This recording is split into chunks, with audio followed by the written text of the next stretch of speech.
All right, while we keep our eyes on what's going on in South Africa, let's now check out our market in terms of the issues in our financial market, where the Central Bank of Nigeria has said that it is planning to establish a movable assets registry to be able to allow small and medium-scale business owners access a fund with the use of their personal property as collateral.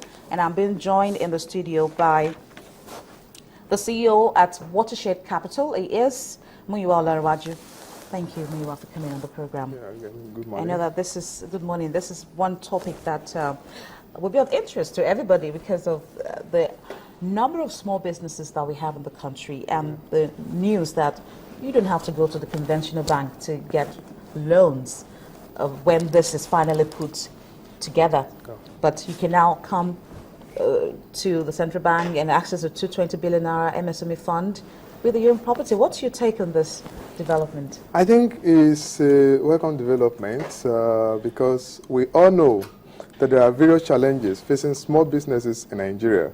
And one of the most important problem or hiccup in developing small businesses in Nigeria is access to finance. And why? Because before now, most of the commercial banks and lenders want to request for security for the facility or the loan you want to access.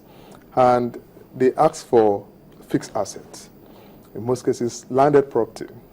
And because of the Land Use Act that is in operation in Nigeria, now you discover that it's difficult for small and medium businesses to actually have what they need to secure loan from commercial banks. For instance, you have a piece of land, a parcel of land in Lagos, and you are a small business owner.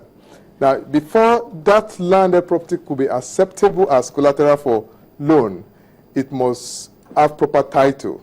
And you know the process of going to get your title documents, very, very rigorous, and in most cases is even expensive.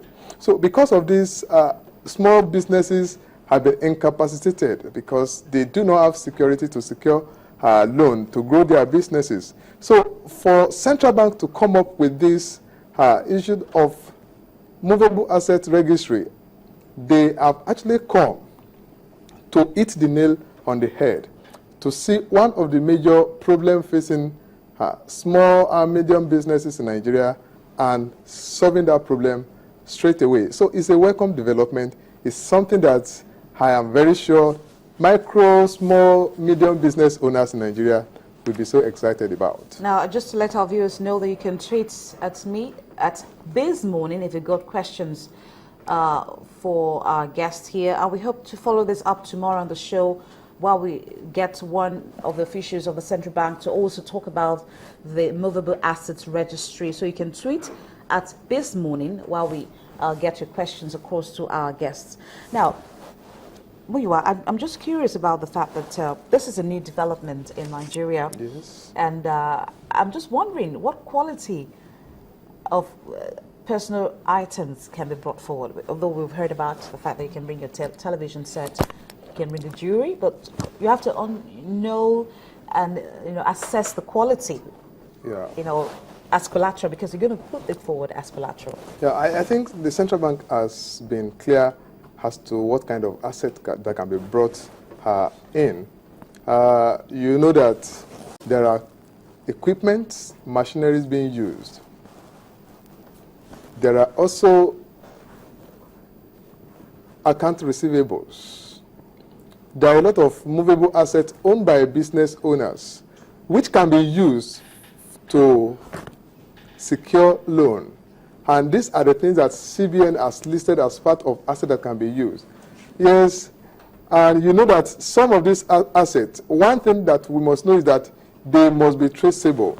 They must be traceable. And I give you an instance. We have a client that is into dredging business, and they want to acquire dredging equipment, small dredger and other equipment they will use to expand their business because they just secured a contract with a construction company to supply them sharp sand. Now, we approach banks to provide loan. They have identified vendors to sell this equipment to them. But the local bank are asking, go and bring landed property in excess of 150% of the value of what you want to buy. A small business that is just trying to come up, if they have that kind of asset, of course they will not go to the bank to say they need money, because they know the kind of contract they have. They will be able to at least execute the contract and recoup their money within a very short period of time. So, and our argument is this: if I want to buy equipment, if I want to buy machineries, let this equipment, the machineries, what I need to buy, be part of collateral for the loan I am assessing, because all of us know it. For example, I said I want to buy a land rig to execute a contract. You said I should go and bring landed property that is in excess of maybe 200% of the value of the land rig. Now, if I have this asset, if I have this thing, I will not come to you to say I need money. So what we are saying is the equipment you are using, the equipment you want to hire, the equipment you are currently using, some of these things, the receivables, because there are some who produce and they're just waiting for buyers to buy their goods. So those goods are there, but they need to continue their production. They need to continue operation. So they need facility to do certain things. So they should be able to use some of these things, their inventories, their stock, as collateral for a facility or loan they want to access.